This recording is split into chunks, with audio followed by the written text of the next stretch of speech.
Sustentabilidade e recursos financeiros muitas vezes foram vistos em lados opostos. De um lado, o discurso ambiental e do outro, a planilha. A pergunta que ficava, né? Quanto que custa para uma empresa ser sustentável? E aí a gente entra com alguns dados que vêm desmistificando essas informações. Então, segundo o Procel, somente em 2024, ações de eficiência energética evitaram o consumo de quase 24 bilhões de quilowatt-horas no Brasil. Outro dado, que é o que a gente mais gosta aqui, que a gente está falando em dinheiro mesmo, cada real investido em eficiência energética devolve, em média, R$ 3,40 de economia. Ou seja, a sustentabilidade ela parou de ser um discurso de custo ou apenas de marketing e passa a ser, de fato, uma questão de negócio. Acaba interferindo na margem.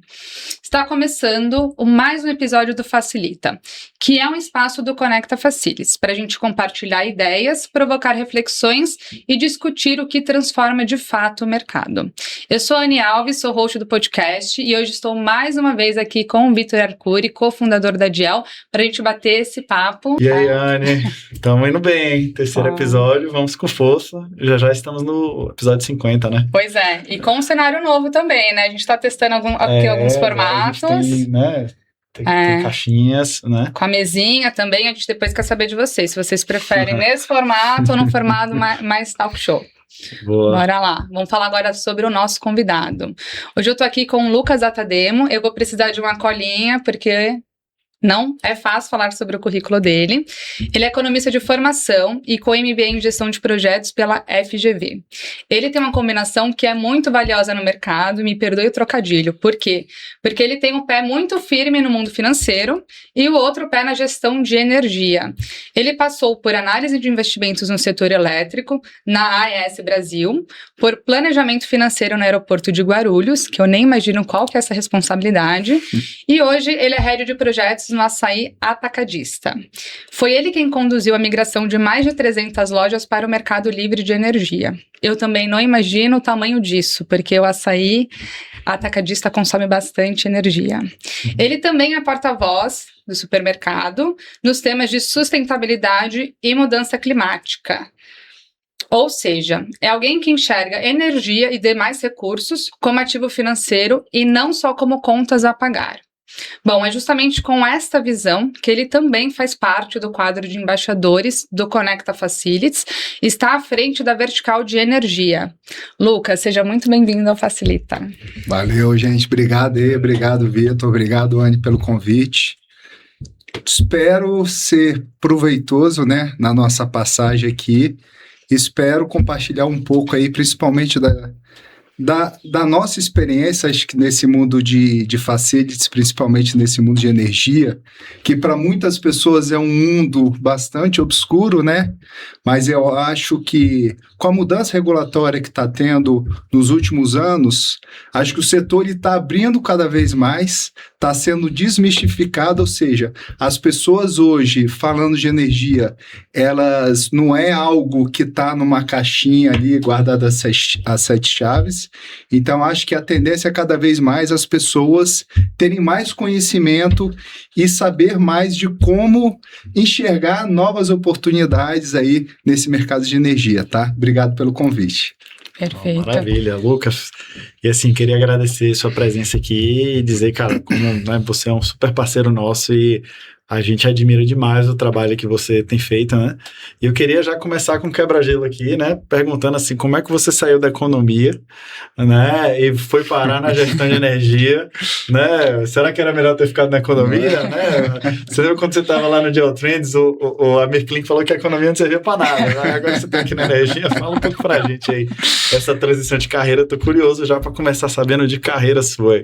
Vamos lá, gente. Aí vocês vão falar, o que um economista tá fazendo nesse mundo de energia, né? Então, isso aí, acho que tem uma questão muito voltada aí, enfim, na questão do meu pai, tá? Meu pai, ele era engenheiro de formação, engenheiro eletricista, e ele trabalhou a vida inteira dele na distribuidora de energia lá do Espírito Santo, que é a EDP Excelsa. Então, assim, ele trabalhou por mais de 40 anos nessa parte de manutenção. Então, ele sempre galgava, sempre falava um pouquinho de energia e tal. Então, acho que foi uma questão de criação, né? Obviamente, eu sou economista, mas, por incrível que pareça, né? Depois da minha formação, eu acabei tendo algumas oportunidades nessa área de energia, e o qual estou. Então, seja, acho que a Anne bem comentou, eu comecei a minha carreira na área financeira, em empresas de energia, né? Empresas de infraestrutura. Fui para o açaí na área financeira, só que o bichinho lá da energia, toda hora ele me mordia. Eu falo, cara, vamos explorar um pouquinho mais esse negócio. Então foi aí que, de fato, eu tive a oportunidade aí de assumir essa área de energia dentro do próprio açaí, tá? Muito bom, cara. Muito bom. Não, é bastante tema do podcast também, mas quando você olha o seu LinkedIn, você começa, né, a parte financeira ali e vai para essa parte de energia, mas está tudo muito conectado, né, que a gente vai falar sobre essa parte financeira.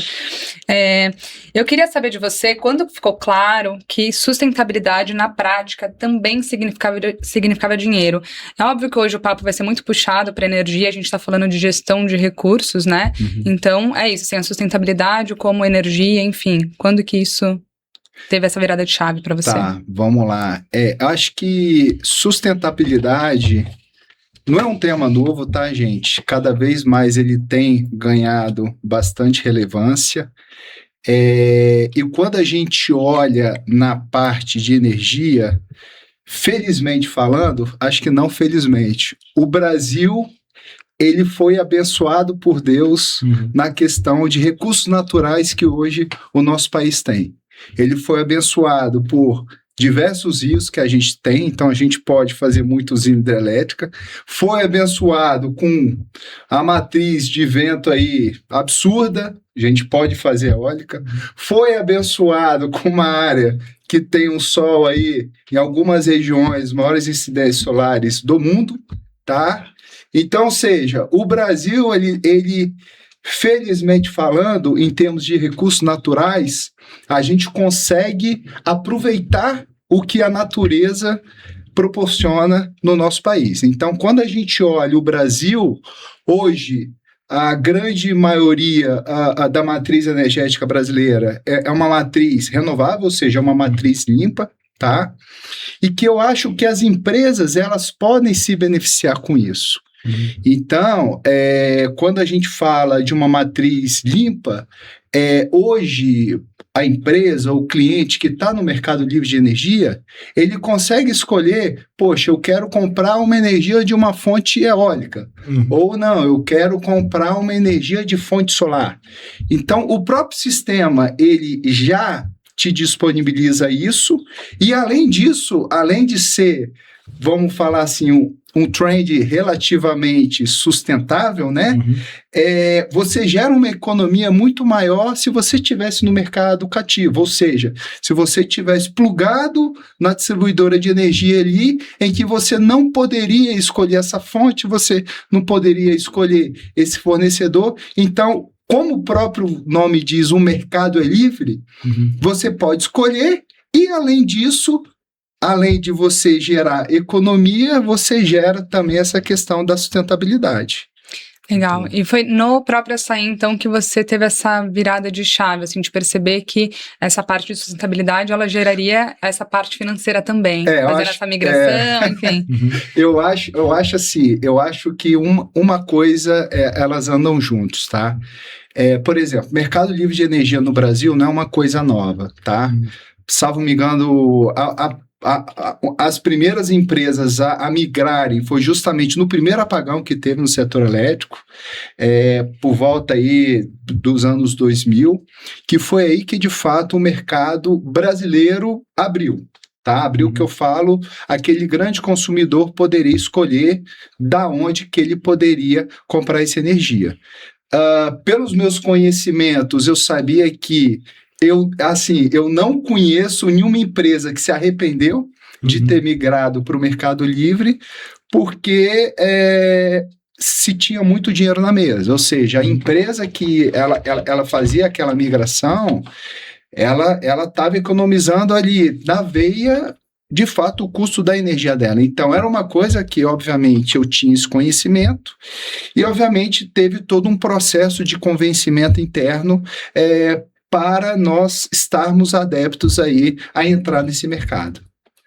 Ô Lucas, você falou, né, é interessante, né? O Brasil é abençoado por Deus no que tange essa questão de sustentabilidade referente à energia, né? Uma das matrizes mais limpas do mundo, né? Mas assim, cara, vou trazer uma informação aqui que é coisa da minha cabeça, tá? Mas a informação que eu tinha é que a energia no Brasil é cara e é uma das energias mais caras do mundo. Assim, faz sentido isso e eu tô certo nesse ponto, né? Porque não tem uma fonte. Mas a energia no Brasil é cara e por que é cara? Se é cara, por que é tão cara, né? Tá, vamos lá, cara. Assim, excelente pergunta. Eu acho que isso aí é uma das principais perguntas aí que a maioria das pessoas tem. Na verdade, a energia do país não é cara. O que é caro é a quantidade de benefícios e a quantidade de subsídios, tá? Que hoje foi criado no setor elétrico. Então, hoje, a nossa conta de energia, ela poderia ser mais barata por conta de uma série de leis, por conta de uma série de incentivos que foi dado lá atrás, tá? Em que hoje, quem paga a conta desse benefício é justamente alguns consumidores. Então, ou seja...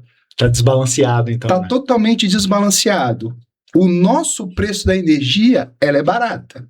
Porém, quando você coloca todos esses subsídios, esses encargos, enfim, dentro da conta, acaba sendo caro. Sim. Então, acho que aí é o principal problema e muitas pessoas, de fato, não têm esse conhecimento. Tá, cara, interessante, né? Então, no final das contas, a gente está pagando, né, por outros subsídios. Sei lá, talvez o agro é bem barata a energia, né? A gente está pagando um benefício em que uma parcela de empresas ou de setores que estão nesse mercado, eles têm esse benefício que quem tem que pagar essa conta é justamente uma outra ponta. Tá, é verdade, Não faz sentido, cara, faz sentido, porque no final das contas a gente produz energia barata. Isso aí, é isso aí. Bom, é muito bom. Bom ponto. Já que a gente está falando sobre caro, barato, enfim, tem uma percepção de sustentabilidade que é importante para todo mundo, enfim, preservação do meio ambiente, mas que é caro isso dentro das empresas, né? Porém, tem alguns dados que já estão contradizendo essa história. Então, por exemplo, a McKinsey soltou um relatório, uma análise de que quem combina crescimento, lucro e sustentabilidade cresce mais e entrega mais retorno ao acionista também. Então, não é um movimento de nicho. A fatia de empresas listadas na B3, por exemplo, com práticas ISG, saltou de 30% em 2021 para mais de 70% em 2023. É bastante expressivo. Então, na prática, você acredita que ainda faz sentido separar sustentabilidade de resultados financeiros? Ou essa divisão já caiu? Como que funciona na prática para você também, assim, mercado e você? Como que você faz essa divisão? Eu acho que isso aí já caiu por terra faz tempo. É aquele ponto que você falou. Hoje, o próprio mercado financeiro, ele já está criando ferramentas, ele já está criando indicadores, ele já está criando esse guidance para que aquele fundo de investimento, aquele fundo de pensão, ele só invista naquela empresa em que é comprometido do ponto de vista social, sustentável, etc. Então, acho que o próprio mercado financeiro, ele teve essa mudança muito significativa aí nos últimos anos, mas o que a gente observa é que, assim, a sustentabilidade e a economia, elas andam juntos, tá? Eu vou dar alguns exemplos aqui, por exemplo, tem um chefe meu que ele falava, cara, que despesa é igual unha. Todo dia você tem que cortar para justamente você ser mais eficiente. Então, assim, você criar processos dentro da empresa, esses novos processos, seja uma mudança de paradigma ou seja uma mudança de comportamento, com certeza, esses projetos eles vão estar associados a práticas sustentáveis cada vez mais rigorosas, ou seja, você gerar um crescimento sustentável e principalmente questão de consciência também. Então, tem alguns exemplos no varejo que a gente chama que a torneira está lá aberta, sendo que se o cara toma uma ação ali, ele não vai ter ideia de que aquele minuto que ele fechou a torneira ou aqueles minutos que ele deixou a porta da câmara fria aberta, aquilo ali vai gerar uma economia que vocês não têm ideia. Então, são os dois viés. É tanto o viés da sustentabilidade, porque se ele fecha a porta, obviamente ele não vai consumir muita energia. E a consequência disso também é uma parte financeira que na nossa operação, principalmente o varejo, né, que as margens elas são extremamente baixas, todo dia você tem que ficar de olho, todo dia você tem que ficar cortando essa unha, vamos falar assim. Legal, e quando a gente fala até de custos, vamos primeiro falar de energia aqui, né, acho que sustentabilidade é bem amplo e assim, até onde a gente vê, no que tange, por exemplo, a operação do açaí, você tem uma conta alta de água também, né? Você tem um uso de água super elevado. Mas, assim, falando de energia, tem duas formas de você cortar essa unha, né? Isso. Que é através da tarifa, né, que já está explicado aí por que é tão cara, né, porque a gente paga a conta dos outros, mas também na própria eficiência que é no tal do consumo, né, então tem esses dois vieses aí. E falando da sua operação, assim, né, como é que você vê as operações referentes à tarifa e ao consumo, né? Você falou de câmara fria por alto, assim, mas queria que você explicasse mais assim, ó, cara, na vertente a tarifa, o caminho é esse daqui. Tá. Na vertente consumo, o caminho é esse daqui. Tá. Eu acho que é um bom ponto. A gente tem dois indicadores que a gente olha bastante, que você falou, indicador consumo, tá? Indicador tarifa. Então, quando a gente olha o indicador consumo, isso aí está muito ligado à nossa operação. Então, só para você ter uma ideia, hoje, numa operação de atacarejo, 40% do consumo de energia é da parte frio alimentar, tá? 30% é da parte de ar-condicionado e o restante é iluminação, é outros. Então, ou seja, a refrigeração, ela fica ligado ali direto. E toda vez que eu frequento loja, etc., acho que o maior calcanhar de Aquiles na operação de qualquer atacarejo, cara, é a câmara fria. Porque, querendo ou não, o cara vai lá, ele deixa aberto. Então, eu fiz até uma continha que se cada loja deixa a porta da câmara fria aberta durante 5 minutos, tá? A gente está falando no aumento de consumo em torno de 2% a 3%. Uau, do consumo total. Se a gente refletir isso em valores financeiros, a gente está falando aí na casa de 800 a 1 milhão de reais, literalmente jogado fora por conta de uma ineficiência operacional. Então, obviamente que a gente faz algumas campanhas internas de conscientização, premiando os colaboradores, etc., mas a parte do consumo está muito ligada à operação. Então, se você não tiver uma operação bem redondinha, bem enxutinha, com certeza a gente vai estar jogando esse dinheiro no lixo. Legal. Então, você joga energia fora, né? Então, você vê como às vezes ato de sustentabilidade é fazer o básico, né? Exatamente. Eu acho que são pequenos atos, ou seja, são pequenas ações que hoje a gente vê. Por exemplo, esse último tempo visitei algumas lojas para premiar justamente aquele cara que teve uma ação, teve um protagonismo, que ele implementou um projeto. Obviamente, esse projeto foi avaliado, na nossa visão, como um projeto totalmente escalável, tá? E são pequenas ações que, de fato, você fala, cara, realmente, poxa, por que eu não pensei nisso? Vou te dar um exemplo. Numa loja de João Pessoa, o operador lá, porque hoje as nossas câmaras frias, gente, pensa o seguinte, é um mega galpão totalmente climatizado. Legal. Ou seja, então, a luz desse galpão, ela fica acesa direto. Você acha que o operador vai lá, liga e desliga? Não vai. Sim. Então, esse cara, ele colocou simplesmente um sensorzinho ali, simples, coisa simples, para que justamente a pessoa entra, o sensor ele fica 5 minutos a luz ligada e depois que sai, desliga.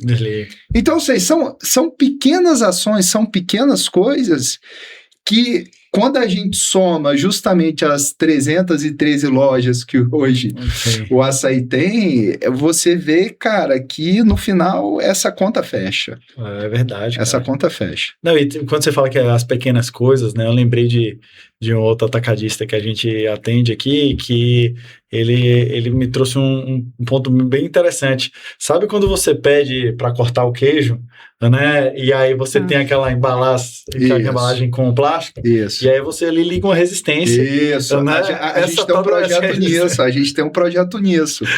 Um colaborador, um colaborador nosso fez um projeto que justamente ligava, você apertava o botão e ligava, então ele ficava ligado durante 5 minutos. Depois de 5 minutos você não utiliza, que é a resistência, vai lá e desliga. Cara, se você colocar na conta que você falou, ele ficava ligado durante 10, 12 horas. Então, com essa pequena implementação que ele colocou, você vê que realmente escala, multiplicado pelo número de horas, multiplicado pelo número de lojas, e aí, cara, você tem essa economia. Legal, né? A beleza da operação de atacarejo, talvez por isso deve ser uma coisa tão dinâmica para você, Sim. Né? Principalmente na área de energia, porque tem muitos ofensores, né? Tem muitos ofensores, né? Mas continua lá na linha dos ofensores, né? Então, assim, do consumo, então, vai longe aí, né? Do consumo vai longe. Então, por exemplo, te dei alguns exemplos na parte de energia. Por exemplo, na parte de água, a gente tem alguns projetos de eficiência hídrica, porque hoje, querendo ou não, o brasileiro ele é muito mal acostumado nessa parte do recurso hídrico, tá? Se a gente for, cara, olhar alguns países como Japão, Alemanha, etc., você vê que o consumo per capita de água lá fora é muito menor do que o nosso. Sim. E o nosso, acho que são 2 pontos. Consciência e justamente você desperdiçar nas coisas simples. Então, obviamente, a gente faz algumas ações, a gente tem alguns programas de eficiência hídrica, que no final você olha aquilo, você fala, cara, realmente, economizou. Tem um exemplo, por exemplo, tem uma loja que teve um vazamento tal, e a gente foi ver a conta de água no mês seguinte, deu mais de R$300 mil. Uau! Caramba! É isso aí. Então a gente foi... Quanto de leite tem que vender aí, né? Pois quanto de leite, quanto de arroz, quanto de feijão para pagar essa conta. Então, se a gente não tiver justamente esses programas, essas coisas bem ali na linha, cara, você vai... Esses 300 mil que eu falei é um exemplo. Tá. Mas, obviamente, a gente tem outros exemplos que você está com vazamento ali e você não sabe. Tem uma loja que é uma loja nossa, a gente começou o programa de eficiência hídrica, a gente sempre olhava o consumo de água daquela loja e falava, gente, alguma coisa está estranha, não faz sentido, tem alguma coisa vazando, e aí a gente foi ver depois do cavalete da concessionária, tinha um furo ali, por mais que seja pequeno, jogando água ali para o solo há mais de anos e anos e anos, e a gente pagando essa conta. Então, por isso que a operação no varejo, como você comentou, como a margem ela é extremamente baixa, qualquer ação de eficiência operacional que a gente fizer, no final você vai ver que vai fazer a diferença. Legal, e Anne, vou perguntando aqui, se não, fica à vontade, porque aqui a conversa vai longe aqui.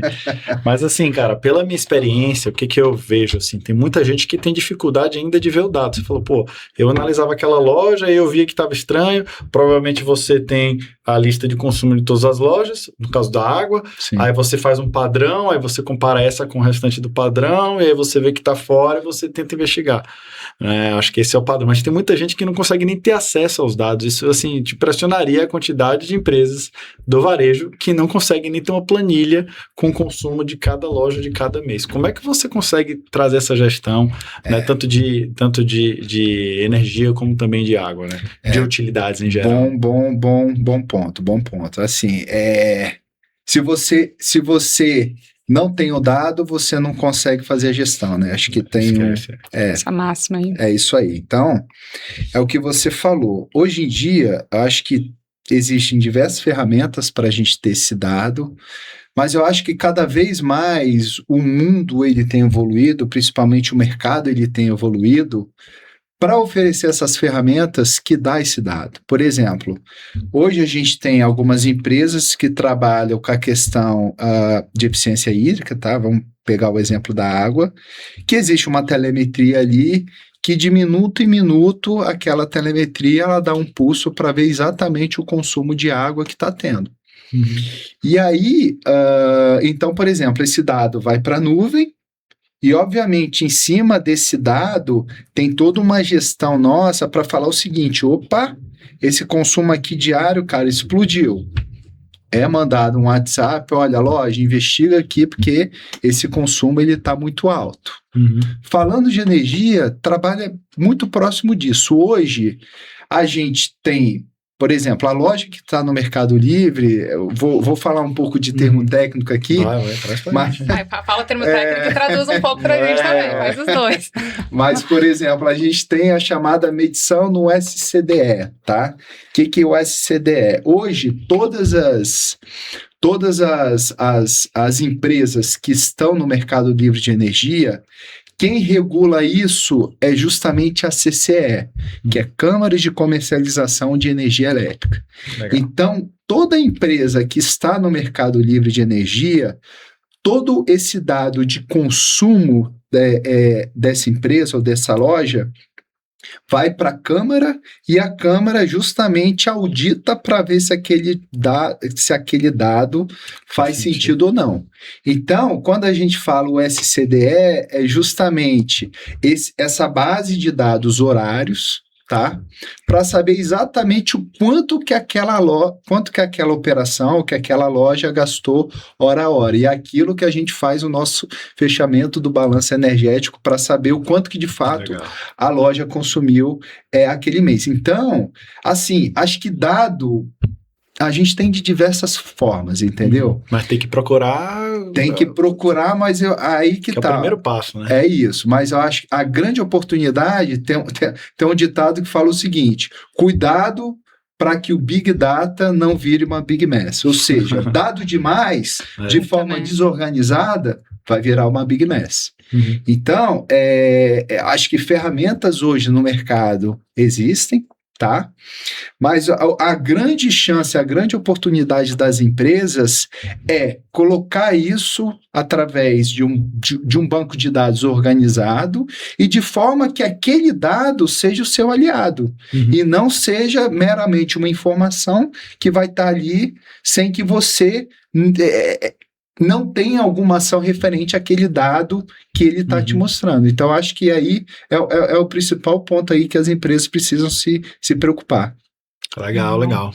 Falando em gestão de recursos, a gente está falando muito sobre água, energia, tem gás, enfim, até queria entender como que é o escopo dentro do Assaí, mas eu queria saber se você tem algum case específico em que mostra resultado no negócio, de fato. Então, o que aconteceu? Acho que você citou essa loja que tinha um consumo de água de 300 mil, não sei se é exatamente esse case, você pode contar pra gente, tem algo de cabeça? Não, eu acho assim, eu acho que o grande projeto aí foi justamente a migração das lojas para o Mercado Livre de Energia. Que era uma coisa que, de fato, o mercado trabalhava, tá? Só que eu acho que tinha algum certo receio interno se realmente, cara, não tem nenhuma pegadinha aqui, entendeu? Será que realmente... É isso mesmo? É isso mesmo? Não faço investimento nenhum, Exato. Tem um asterisco ali, né? Mas se gastar exatamente. tanto... Eu acho que tem muito na parte de GD também, enfim, processo de vender energia por assinatura, enfim. Então, acho que acho que o primeiro ponto é, cara, convencer realmente internamente sobre isso. E quando a gente migrou, a gente começou essa migração em 2019 e logo quando veio a pandemia, a gente estava basicamente em 20%, 30%. Então, assim,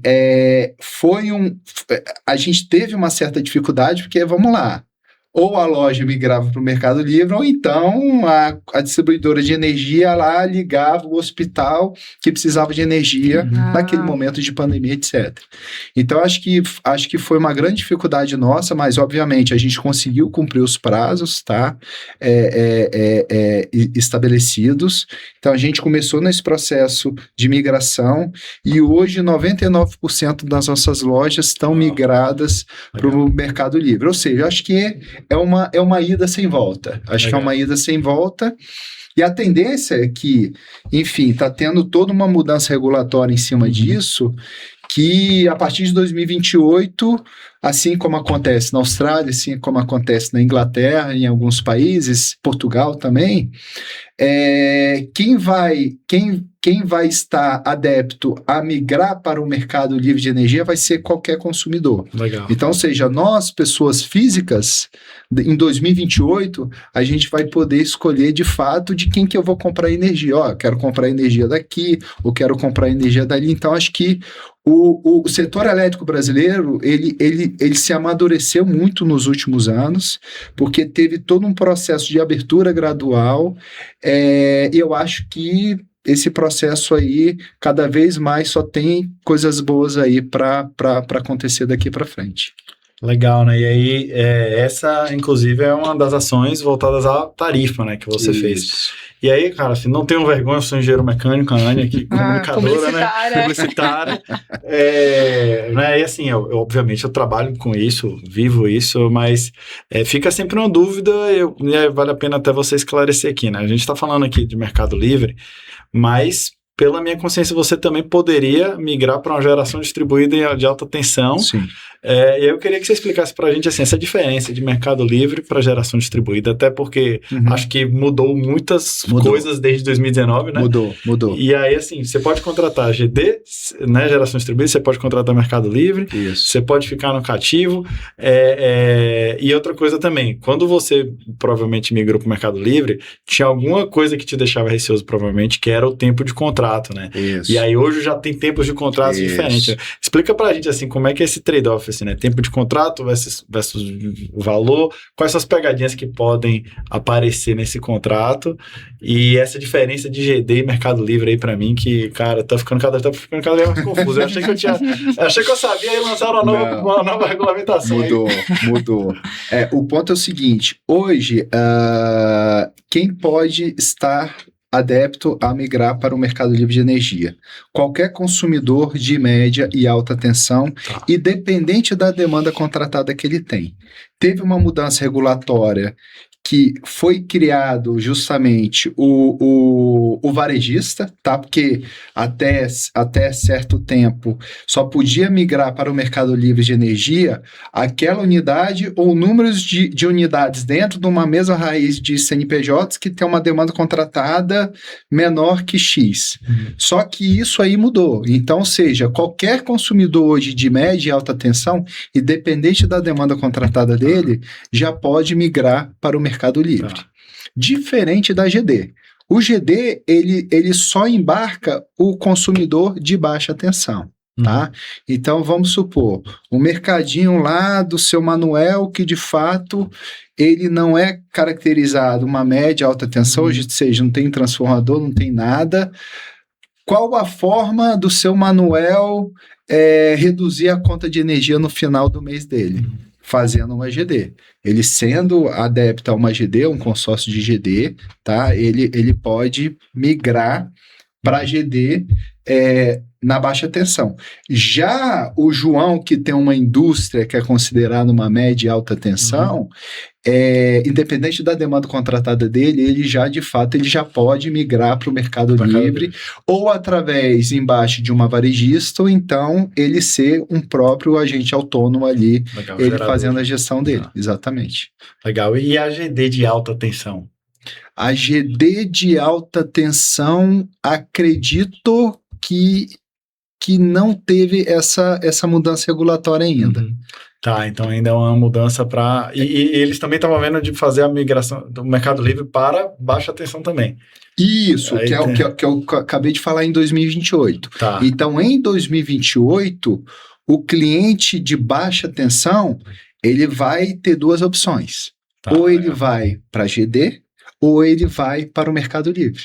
Legal. Entendeu? Não, Que é isso que hoje, por exemplo, Portugal, salvo me engano, aí que tá. Quando a gente fala em abertura de mercado, você pensa, poxa, mas vai todo mundo migrar para esse mercado? Não. Sim. Por exemplo, acho que Portugal, eu não sei esses percentuais, mas grande parte dos consumidores de baixa tensão no mercado de Portugal ainda preferiram ficar no mercado cativo lá junto à distribuidora por conta de receio, alguma coisa assim.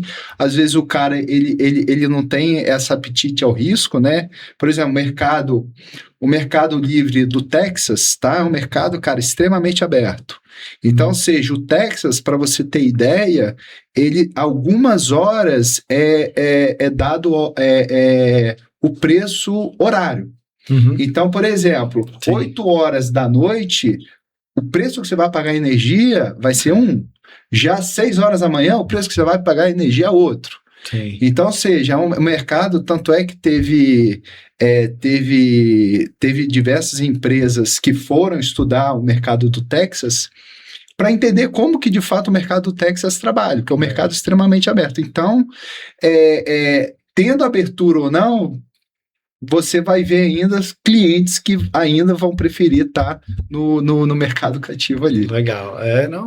Cara, assim, acho que no final das contas é bom ter as opções, né? Sim. Para que você consiga fazer gestão. Agora, essa parte realmente de tarifa é algo complexo que exige muito estudo e tem muita oportunidade ainda, né? Tem. A gente tem um parceiro, né, que é a Gera, que investe na gente, que ela tá com essa oferta e assim... hoje ela já está trazendo contratos que eu não vi antigamente. Sim. Né? Contratos, por exemplo, sem fidelidade. Isso aí. Se você falasse isso há 3 anos, 4 anos atrás, não existia no mercado. Exato. Só que aí que tá. Qual que é a ideia de você abrir? Cada vez mais que você abre o mercado, você vai gerar concorrência. Você gerando concorrência, você vai ter que oferecer um produto diferente no mercado que de 2, 3 anos atrás esse produto não existia. Então, por exemplo, fidelidade, cara, 2, 3 anos ninguém falava de fidelidade. Hoje já é uma moeda praticada. Mesma coisa, sei lá, plano de celular, não sei, há 12 anos atrás. Você tinha que comprar a linha. Não é? Você tinha que ficar ali direto. Então, ou seja, a tendência com a abertura do mercado vai gerar mais concorrência e, obviamente, acho que quem vai sair ganhando no final das contas vai ser o cliente. É isso. Legal. É isso. Bom. Esse dá um tema de um podcast específico, né? Para falar de perfil de consumidor, regulamentação, bastante, tem muita informação, né? Já fica até a dica aí da gente chamar aqui para o painel. Vamos seguir aí, né? A gente vai aqui, a gente precisa seguir aqui, mas dá um tema bem interessante, acho que a gente pode aprofundar isso. Voltando 2 passos para trás, a gente estava falando um pouco sobre um monte de dados, você até citou na sua frase, né, de nada adianta ter um monte de dados, enfim, o que você faz com isso? E a gente está na era da inteligência artificial, e eu acho que nunca tivemos tantos dados de todos os lados possíveis e imagináveis, né? Inclusive, tem alguns dados, falando em dados, né? Tem alguns dados que muitas das empresas que têm projetos com inteligência artificial, até o final desse ano, eu esqueci a fonte agora, mas a gente coloca no podcast depois, ali com um disclaimer, até o final desse ano, 60% desses projetos, eles não vão vingar, justamente porque as empresas falam, o que eu faço com tanto de informação? Enfim, queria ver um pouco da sua visão, como que a inteligência artificial vai transformar o papel do gestor de energia, de recursos, enfim, nos próximos anos. Tá, assim, inteligência artificial, gente, eu acho que eu faço uma analogia, eu acho que ela tem a mesma capacidade de mudança que foi a internet, cara, nos anos 2000, tá? E hoje é aquele negócio, se você não souber usar direito as ferramentas e não saber trabalhar com o robô essas perguntas, obviamente você não vai ter o mesmo resultado do que aquela pessoa ali que sabe trabalhar com aquele dado, etc. Então, por exemplo, esses dias, cara, eu fiquei abismado. Eu utilizo, né? O ChatGPT, obviamente, que Legal. a grande maioria das pessoas utilizam. Uhum. E aí, de alguns meses pra cá, o pessoal, não, cara, vai o Claude, não Vai sei o o quê, Claude, Claude. Eu falei, tá bom, deixa eu. Claude, Deixa eu ver qual que é. Deixa eu testar. Cara, eu fiquei assim, eu fiquei pasmo porque eu tinha que fazer uma apresentação de um tema específico, eu simplesmente dei algumas premissas para ele, premissa simples, tá? Um modelo financeiro, etc. E ele já me cuspiu ali uma apresentação autodidata, com 20 slides, super intuitivo, didática, etc. Então, o ponto é o seguinte, como que a inteligência artificial ela pode ajudar a gente? É o que eu falei, se você não souber trabalhar com ela, não saber justamente as ferramentas adequadas, ou seja, para apresentação para mim, o Claude é fera.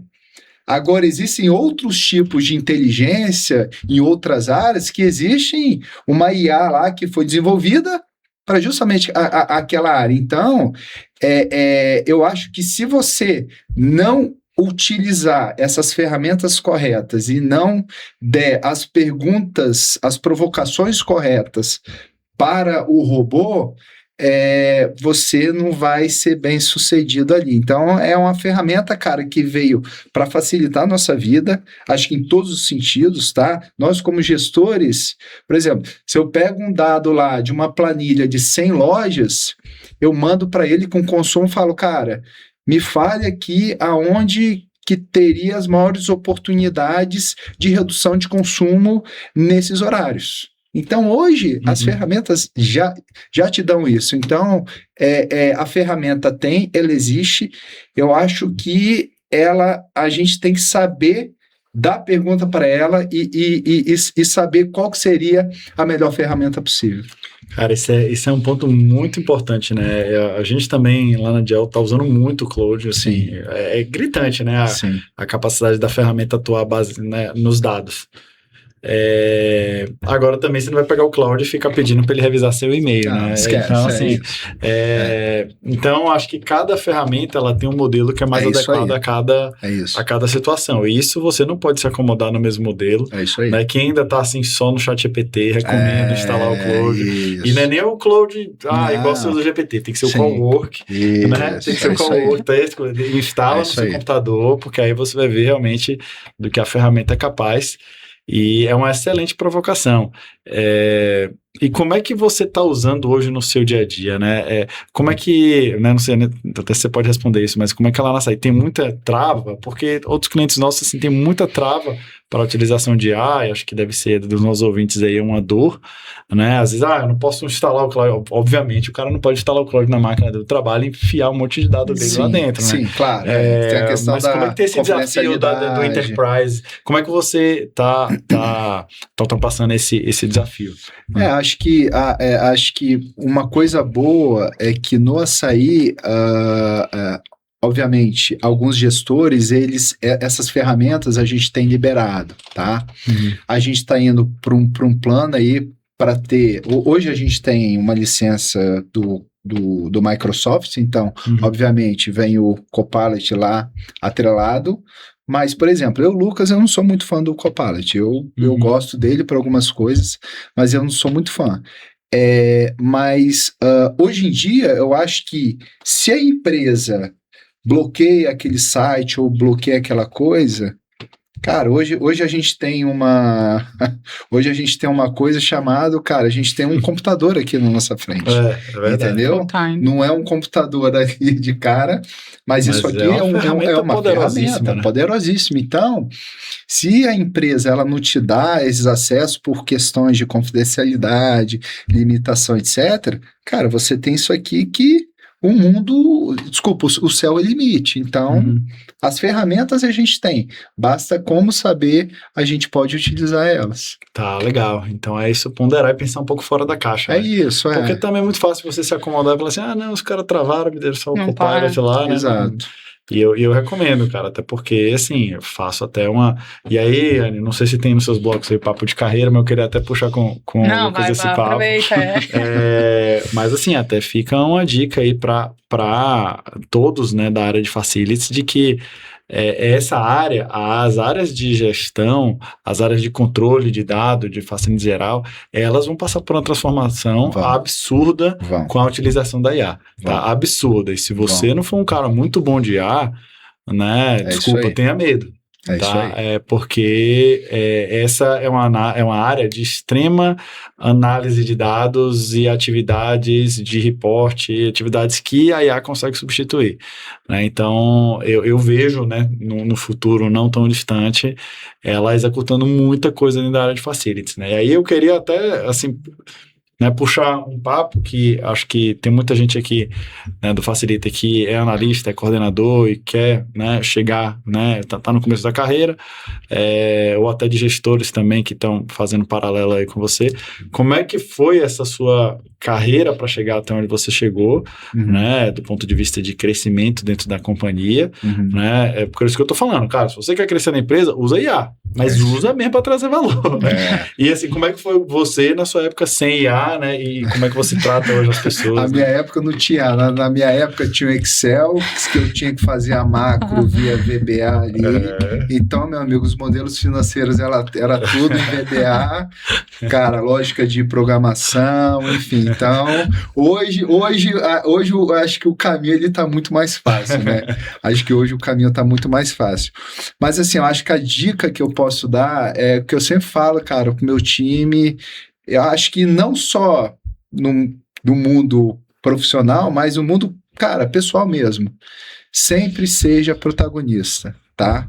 Porque tem um ditado que fala o seguinte, cara, se você não fizer, você pode ter certeza que daqui a 1, 2, 5, 10, 1 mês, 1 ano, 2 anos, alguém vai fazer aquilo que você pensou.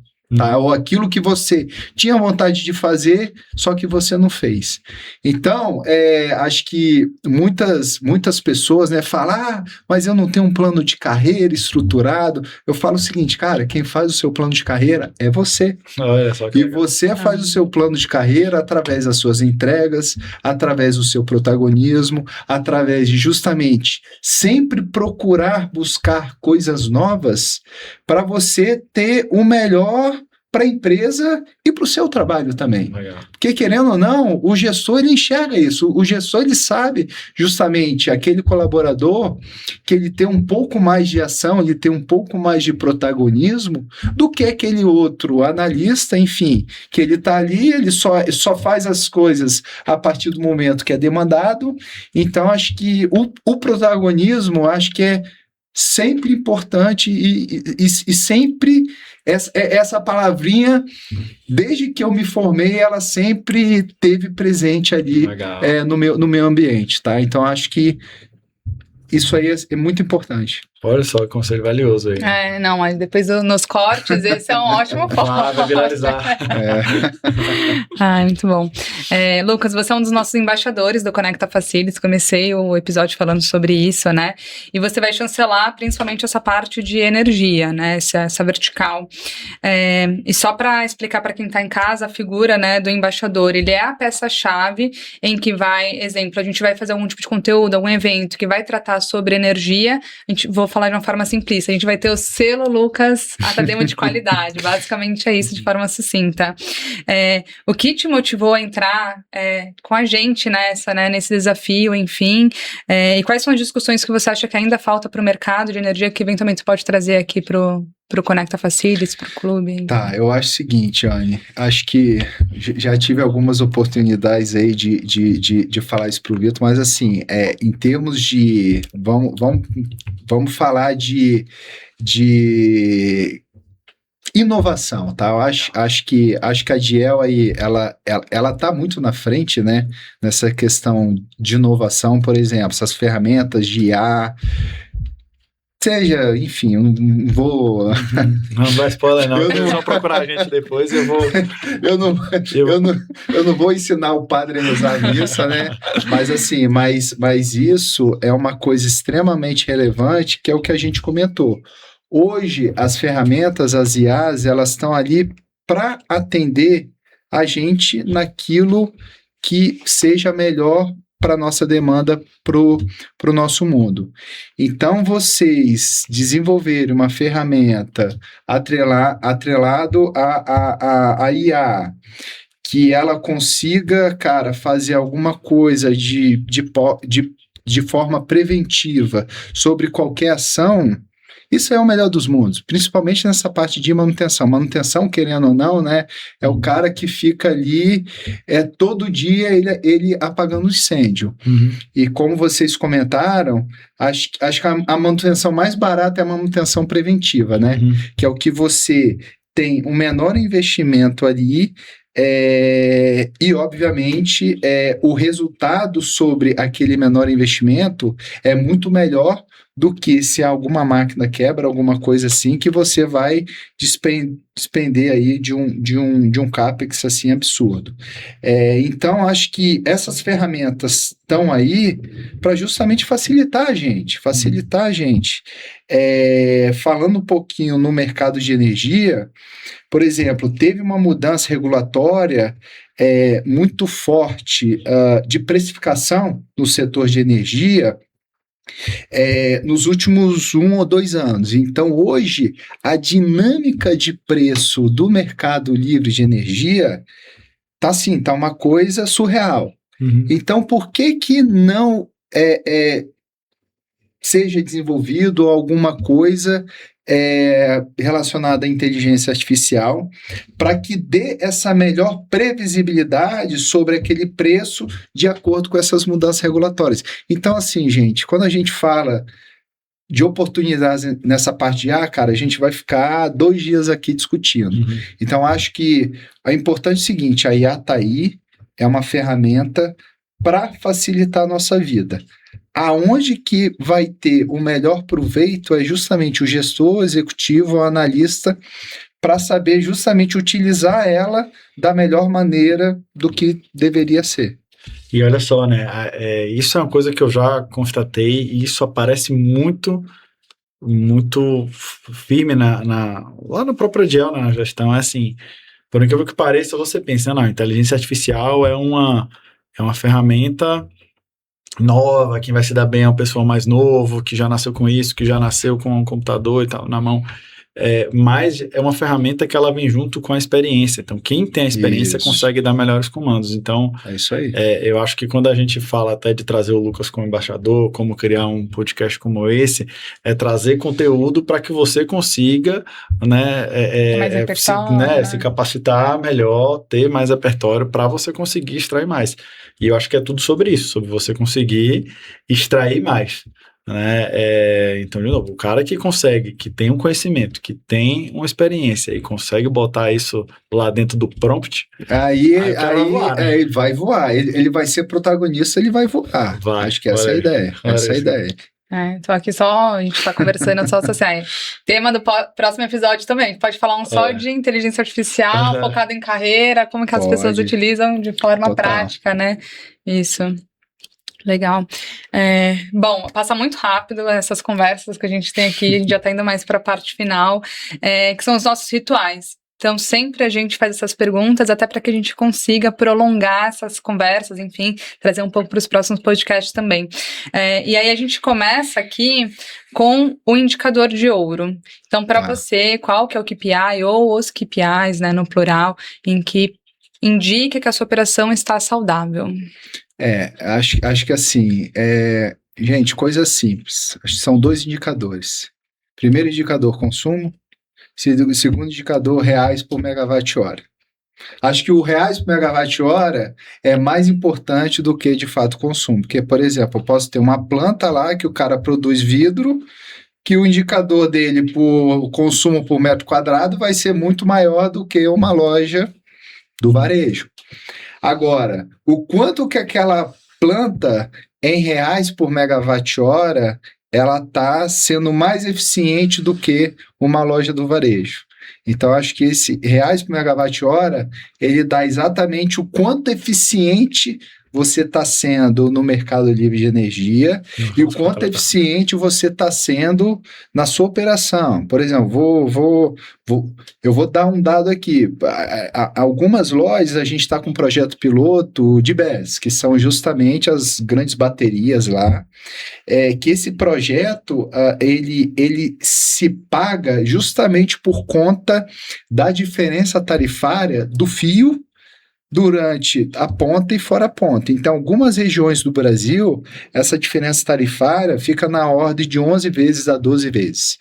Então, vale a pena você entrar com uma BESS, você carrega essa sua bateria no fora a ponta e você descarrega ela na ponta, não consumindo uma energia na ponta. Então, ou seja, existem algumas variáveis ali para você justamente ter a melhor precificação, você pegar as melhores oportunidades no reais por megawatt-hora ou reais por quilowatt-hora que, de fato, você consome ali na sua unidade. Olha só que legal, cara. Tem coisa que você vai assim na linha, realmente, você pega o indicador, aí você olha, puta, por que isso aqui... E assim, você distribui isso por estado... Né, vou dar um exemplo aqui de um estado que a tarifa é cara pra caramba, sei lá, Pará. Sim. Né, aí você pega, aí tem lojas que tem reais por quilowatt-hora, por megawatt-hora. É isso aí. Aí na hora que você vai na unha, você, pô, mas eu não contratei o mesmo Mercado Livre pra todo mundo? Exatamente. Aí quando você vai ver, puta, porque esse cara aqui tá pagando um fio assim. Isso aí. Então, às vezes, por exemplo, algumas regiões, porque no mundo de energia você tem basicamente 3 tipos de energia, tá? Você tem uma energia convencional, você tem uma energia I5, que a gente chama, que ela tem 50% de desconto ali na TUG, e tem uma energia I100 que ela tem 100% de desconto na TUG. Então, dependendo da região que você está, de acordo com o seu perfil de consumo, etc., faz sentido você comprar uma energia convencional. Aí, dependendo da sua classe tarifária, faz sentido você comprar uma I5. Então, ou seja, tem uma série de variáveis ali. Não é tão elementar, né? Quanto a contratação de... Não é. Tem então, multa, tem um monte de coisa. Tem multa e tem ultrapassagem de demanda, então... Enfim, então, legal. Isso aí, cara, é uma coisa que tem que ser olhado na unha, loja a loja, para você extrair o máximo de oportunidade que você tem ali.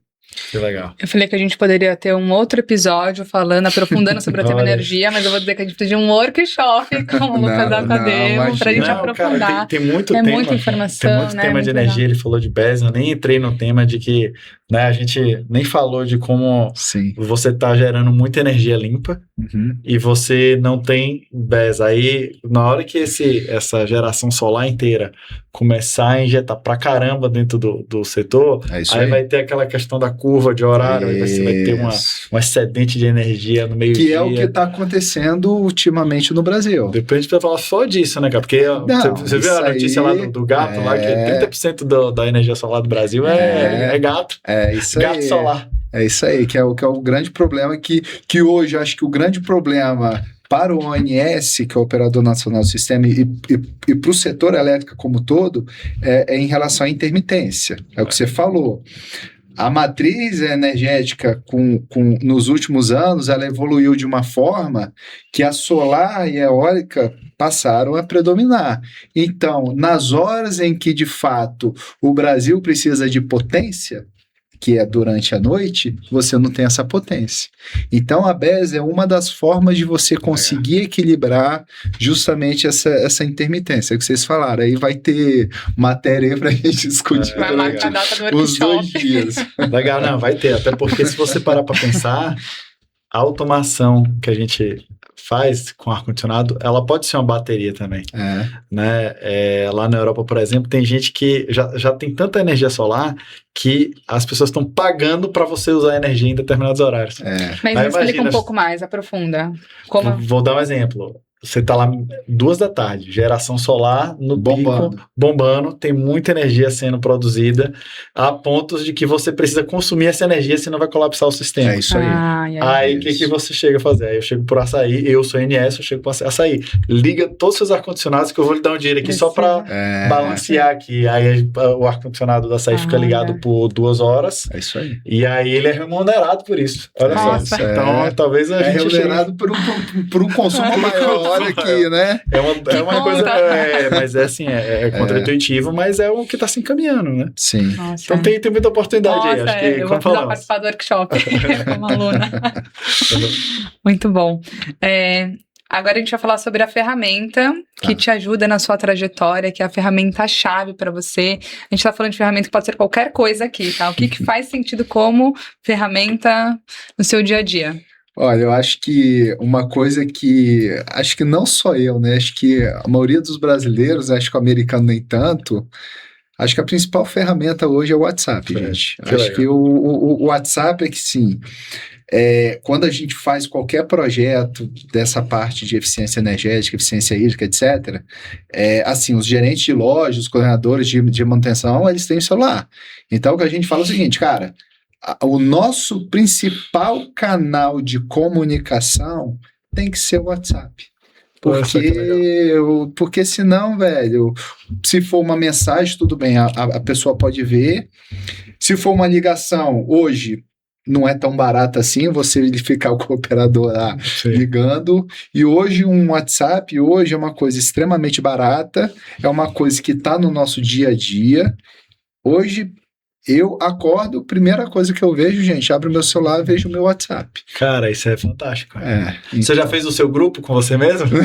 Não, isso aí eu não... Cara, não, eu tenho um grupo comigo mesmo que, assim, se você for parar para pensar, é um... Aqui, ó, porque às vezes assim, pô... É um reminder ali que você coloca as informações. E é um cloud, assim, é uma nuvem, porque assim, sei lá, agora mesmo eu queria transferir do computador, do celular pro computador. Sim. Aí eu tirei foto de uma nota fiscal. Aí eu falei, pô, vou tirar foto da nota fiscal, mas eu quero mandar pro computador. Eu tô com o WhatsApp web aberto. Aí eu mando pra esse grupo, que é só meu, que chama Arquivos. Aí eu vou lá embaixo. Tudo lá, ou seja, é o seu backup ali. Mas isso, cara, recadinhos e tal. Bloco de notas, backup. Cara, você que é um entusiasta do WhatsApp, É isso. Eu tenho também o meu grupo. Não, mas é uma ferramenta fantástica, sem dúvida. Facilita muito, né? Acho que principalmente aqui no Brasil. Hoje o brasileiro não vive sem WhatsApp. Acho que esse é o ponto. Muito bom, muito bom. Ferramenta. Boa. Então, assim, para continuar nossa conversa aqui, até ter visões diferentes sobre problemas diferentes, a gente sempre pede para o nosso convidado deixar uma provocação para o próximo, mas a gente tem a provocação do convidado anterior, que é o Sérgio Nigri. O que ele passou para a gente, né? Ele deu um contexto aqui, que nas últimas décadas a internet transformou profundamente o mercado, a gente falou sobre isso aqui também, inclusive, permitindo que empresas migrassem de venda de produtos, por exemplo, para modelos recorrentes de serviços e plataformas. No setor de facilities, essa mudança viabilizou a gestão remota de operações com baixo custo e grande escala. E aí vem a pergunta de fato, né? Você acredita que estamos vivendo um novo marco histórico com a chegada das ferramentas de inteligência artificial, como foi a questão da internet, né?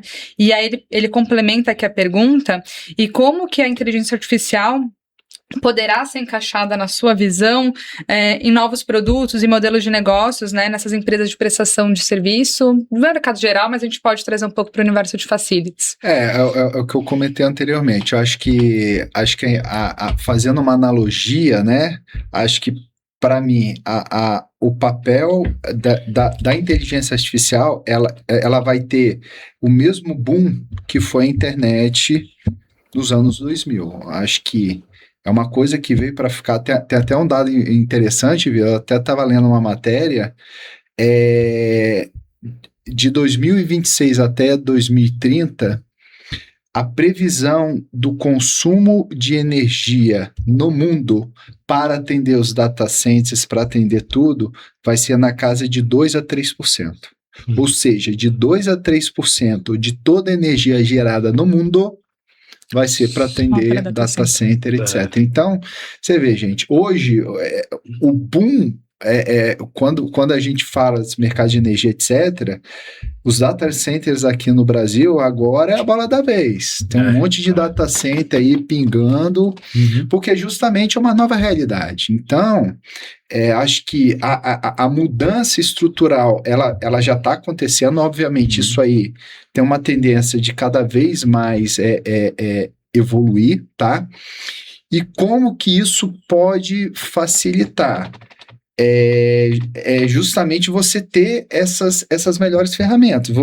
Você saber daquela ferramenta ali, por exemplo, no setor de facilities.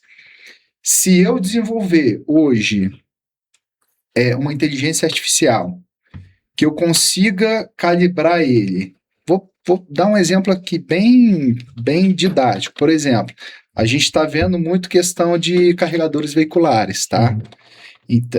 Nas lojas, etc. Então, e querendo ou não, o carregador veicular, ele dá problema. Ele dá problema. Então, se você desenvolver uma ferramenta, um robozinho, em que você consiga fazer uma manutenção preditiva sobre uma possível causa que pode ter naquele equipamento, com certeza você vai pagar muito mais barato nessa interação do robô que você vai estar tendo, do que daqui a 2 anos, 3 anos, quando alguma coisa acontecer ali com o seu carregador, o seu carregador queimar. Então, essa prestação de serviço da inteligência artificial, principalmente no nosso setor, principalmente no Sale as a Service, é justamente utilizar a inteligência de forma a prevenir uma possível perda que você pode ter lá na frente. Legal, muito bom. Muito que a gente faz hoje, né? Eu acho que a perda, a prevenção da perda, ela vem de realmente você olhar para muito dado anterior. Né? Tudo sobre isso. Você olhar para um padrão e você detectar que aquilo ali está correndo para um caminho que é o padrão que você já observou outras vezes. Exatamente. Então, sem dúvida nenhuma, e está ficando cada vez mais fácil. Eu vou te dizer, do ponto de vista até de algoritmo que a Dell desenvolve, cara, a inteligência artificial, ela veio e ela deu um boom no nosso desenvolvimento e na qualidade dos algoritmos, tá? É um ponto, assim, de você pensar que antigamente a gente tinha que realmente criar modelos, enfim, agora tá tudo muito melhor. E eu digo mais, a gente consegue até fazer alguns desenvolvimentos com a própria inteligência artificial já codando 100%. Tá, então é o que eu acredito também que o Cloud, o pessoal lá dentro do Cloud está fazendo. Vai vir. Vai vir com força, cara. Vai vir, vai mudar, né? Tem até né? Se é para ser sensacionalista, vamos ser um pouco aqui, né? Tem uma entrevista do Elon Musk que ele fala assim, não, mas você fala, como é que você acha que vai ser o futuro da humanidade com a inteligência artificial? Aí ele fala assim, já foi num zoológico? Ela, já. Você viu aqueles macacos ali? Né? Pois é, aqueles seremos nós. Ela, e quem é que vai botar a gente lá? A inteligência artificial. Pesado. O cenário dele é bem filme mesmo, né? Pesado, não, mas assim, realmente, acho que, né, isso é bem extremista, né, mas hoje a gente tem que fazer o que está no nosso alcance, né, não precisa se preocupar com o futuro, mas só se preocupar em usar as coisas que estão vindo, né? É isso aí, concordo. E aí, para a gente continuar essa conversa, então, no próximo episódio, compartilha um desafio aí para o nosso próximo convidado. Não vou querer fugir muito da minha área, tá? Mas falando um pouquinho de energia, acho que a principal pergunta é como que esse gestor ele vai se posicionar referente a essa questão da intermitência que está tendo no setor elétrico, tá? E como ele vai se posicionar também, escolhendo a principal ou as principais casas de quem que ele vai comprar essa energia. Porque não sei se todo mundo enfim, tem conhecimento, nos últimos 6 ou 8 meses, teve uma quebradeira muito grande aí de muitos comercializadores de energia. Então, acho que o ponto a empresa, obviamente, ela precisa se preocupar com o preço, mas, obviamente, ela precisa ver quem de fato é a contraparte para que ela está comprando aquela energia, Uhum. entendeu? Por mais que o preço ele é o principal fator, mas pode ter uma contraparte que o cara, você vai lá, compra energia, cara, daqui a 2, 3 meses, o cara quebra. E aí? Como é que você vai fazer? Você vai ficar sem energia na sua indústria? Que legal, cara. Isso aí envolve uma Então, acho que é uma provocação aí para ver realmente como que esse gestor ele vai encarar aí através desse novo desafio aí que a gente está tendo aí no mercado de energia. Seu desafio foi um desafio mesmo, né? Porque é uma resposta... Foi. Não, e realmente a confiabilidade do seu prestador de algo tão crítico assim, né? Algo que envolve um dinheiro. Imagina, o cara quebra, você volta pro cativo, daqui a pouco você fura seu orçamento com 2 meses. Ferrou. É isso aí. Ferrou. Isso é verdade. Muito bom. Boa. Então chegamos ao final. Então, Lucas, cara, assim, papo bom passa rápido, né? Passa rápido. Eu quero brincar na hora e 10 aqui conversando, cara.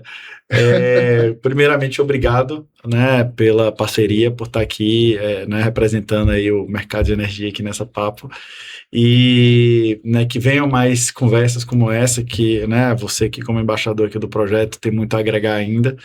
E de novo, né, obrigado por acreditar na gente e vamos com os próximos capítulos aí com o Lucas participando deles também. É isso aí, obrigado Vitor, obrigado Anis, que ideia foi mostrar um pouquinho, né, do que a gente faz, mas com certeza aí futuras participações aí vão ser sempre bem-vindas para desmistificar de fato o que é o mercado de energia, tá? Acho que é importante. Muito legal, bom. não tem muita coisa pra gente falar, para eu vir aqui, né? Já tô aqui cheio de tempo, já até workshop, né? Nem mais podcast. Lucas, reforçando aqui, né, o Vitor, muito obrigada pela participação, pra gente é bastante importante essa construção em conjunto, e essa conversa mostrou aqui na prática, né, que a eficiência, ela não é só uma questão de técnica, ela é uma questão de negócio mesmo, né? Acaba mexendo muito na margem do negócio.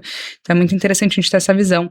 Então a gente fez 3 episódios até o momento, né, Vitor? O primeiro falando sobre carreiras, o segundo falando sobre empreendedorismo, agora a gente falando sobre gestão de recursos. Tá deixando aí um legado bem legal pra galera que tá acompanhando a gente. E agora aqui só pra gente finalizar. Então lembrando que o Facilita é uma iniciativa do Clube Conecta Facilities, que é uma comunidade pra gente conectar os líderes e fortalecer o setor. O projeto conta com a realização da DIEL, que acredita que o setor só pode ser evoluído com o compartilhamento de conhecimento. E se esse episódio trouxe algum insight interessante para você, compartilha também com outros colegas do mercado e siga o Conecta Facilities nas redes sociais, a gente tem atualizado bastante. Segue a nossa news também, que tem bastante informação também. A gente vai colocar bastante aspas ali do Lucas Atademo, trazer bastante informação também. Bastante corte viralizante. Bastante corte viralizante, exatamente. E é isso, agradeço a audiência e até o próximo Facilita.